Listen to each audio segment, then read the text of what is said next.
இன்றைக்கி நம்ம ஒரு ஹெல்த்தியான ஓட்ஸ் புட்டு பார்க்க போகிறோம். இது ஆக்சுவலாக இதில் நிறைய ஃபைபர் இருக்குது, அதனால் எல்லாருமே நல்லா சாப்பிடுங்க. கஞ்சி அப்படி தான் எப்போவுமே வச்சு குடிச்சிட்ருக்கோம். இதேமாரி புட்டு பண்ணி சாப்பிடுங்க. குழந்தைங்கள்லேருந்து பெரியவங்க வரைக்கும் விரும்பி சாப்பிடுவாங்க. இப்போது வீடியோக்குள்ளெல்லாம் போகலாம், எப்படி பண்ணலான்னு பார்ப்போம்.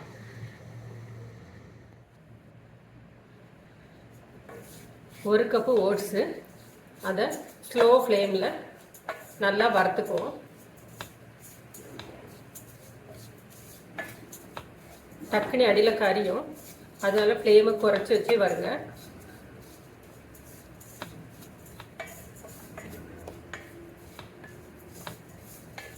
நல்லா வறுபட்டுச்சு. இதை இப்போ ஆஃப் பண்ணிடுவோம். ஓட்ஸை பவுலுக்கு மாற்றி வச்சு இதுக்கு தேவையான அளவுக்கு உப்பு போட்டுக்கலாம். தண்ணி விட்டு பிசைஞ்சுக்கிடலாம்.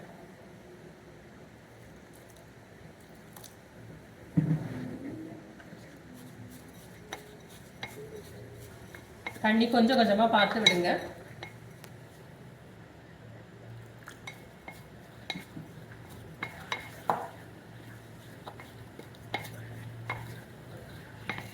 வறுத்ததுனால ரொம்ப கட்டி வராது, இருந்தாலும் தண்ணி வந்து அதிகம் விட்டுறாம பார்த்துடுங்க.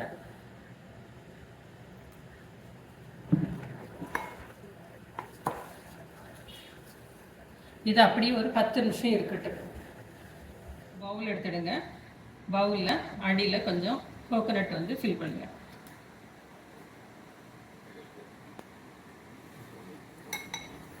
நம்ம ரெடி பண்ணி வச்சுக்க ஓட்ஸ் மாவு எப்படி உருந்துட்டு இருக்கு பார்த்தீங்களா? இதேமாரி உருந்துட்டு வரணும். 10 நிமிஷம் ஊற வச்சிங்கன்னா கரெக்டாக இருக்கும். தண்ணி மட்டும் நீங்கள் பார்த்து விட்டுடுங்க. இந்த உருந்துட்டுருக்கிற ஓட்ஸ் மாவை இதில் ஃபில் பண்ணிடுவோம். அழுத்தி விட்டுடுங்க. நடுவில் இன்னும் கொஞ்சம் தேங்காய் வச்சிடலாம்.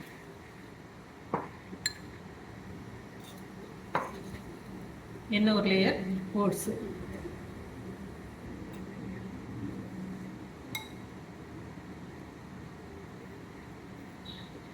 மறுபடியும் கொஞ்சம் தேங்காய்.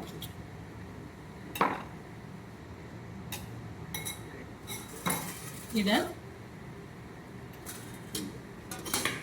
பிளேட்டில் கமத்திடலாம். எண்ணெய் வந்து காமிச்சு தரேன். தேங்காய் போட்டுடுங்க.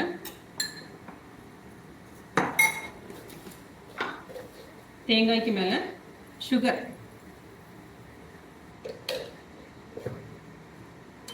ஓட்ஸு,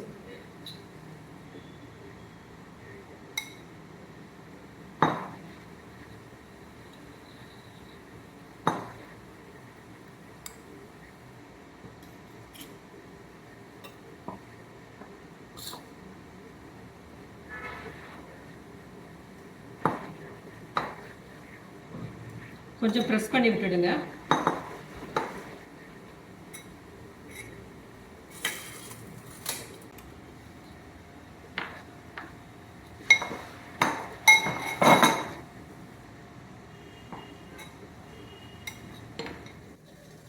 பாத்திரத்தில் தண்ணி விட்டுடுங்க.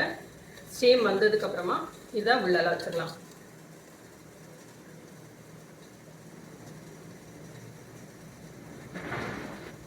மீடியம் ஃப்ளேமில் மூடி போட்டு ஒரு 10 நிமிஷம் வச்சுருங்க. ரெடி ஆயிடும். 10 நிமிஷம் ஆயிடுச்சு. இப்போ திறந்து பார்க்கலாம். நம்மளோட ஓட்ஸ் புட்டு ரெடி ஆயிடுச்சு.